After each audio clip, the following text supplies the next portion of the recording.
السلام علیکم ورحمۃ اللہ وبرکاتہ۔ شب قدر میں کیا ہوتا ہے؟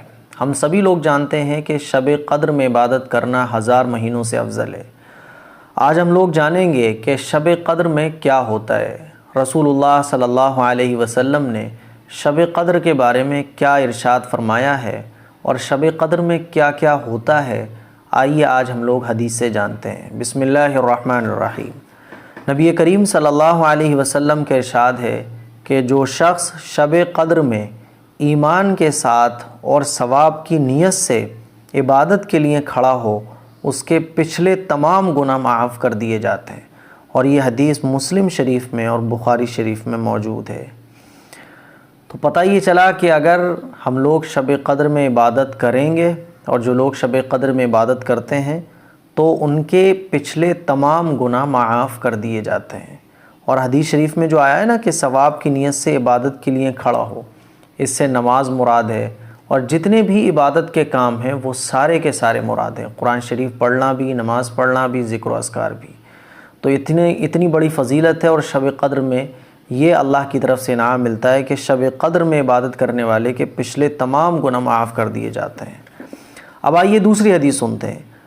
حضرت انس رضی اللہ تعالیٰ عنہ فرماتے ہیں کہ ایک مرتبہ رمضان المبارک کا مہینہ آیا تو حضور علیہ الصلاۃ والسلام نے فرمایا کہ تمہارے اوپر ایک مہینہ آیا ہے جس میں ایک رات ہے جو 1000 مہینوں سے افضل ہے۔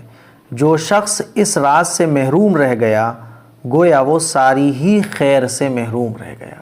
حضور علیہ الصلاۃ والسلام نے ارشاد فرمایا کہ جو اس رات سے محروم رہ گیا وہ ساری بھلائیوں سے محروم رہ گیا۔ تو پتہ یہ چلا کہ جو اس رات کو عبادت کرے گا وہ ساری بھلائیوں کو پا لے گا۔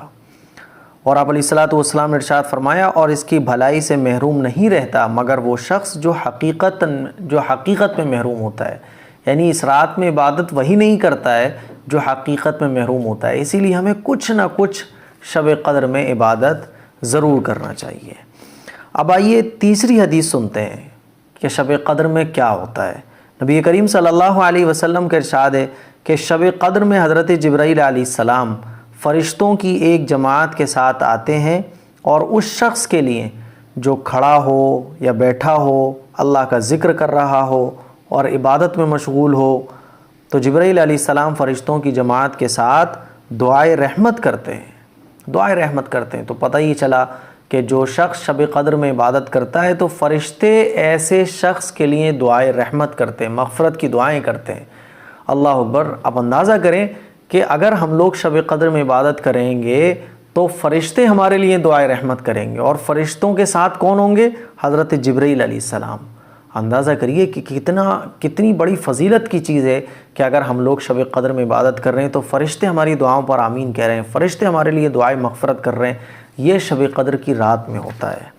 ایک حدیث اور میں آپ لوگوں کو سناتا ہوں۔ ایک صحابی ہیں حضرت عبادہ رضی اللہ تعالیٰ عنہ، انہوں نے نبی کریم صلی اللہ علیہ وسلم سے شب قدر کے بارے میں دریافت کیا، یعنی پوچھا، تو آپ صلی اللہ علیہ وسلم نے ارشاد فرمایا کہ رمضان کے آخر عشرے کی طاق راتوں میں ہے شب قدر، یعنی 21، 23، 25، 27 اور 29۔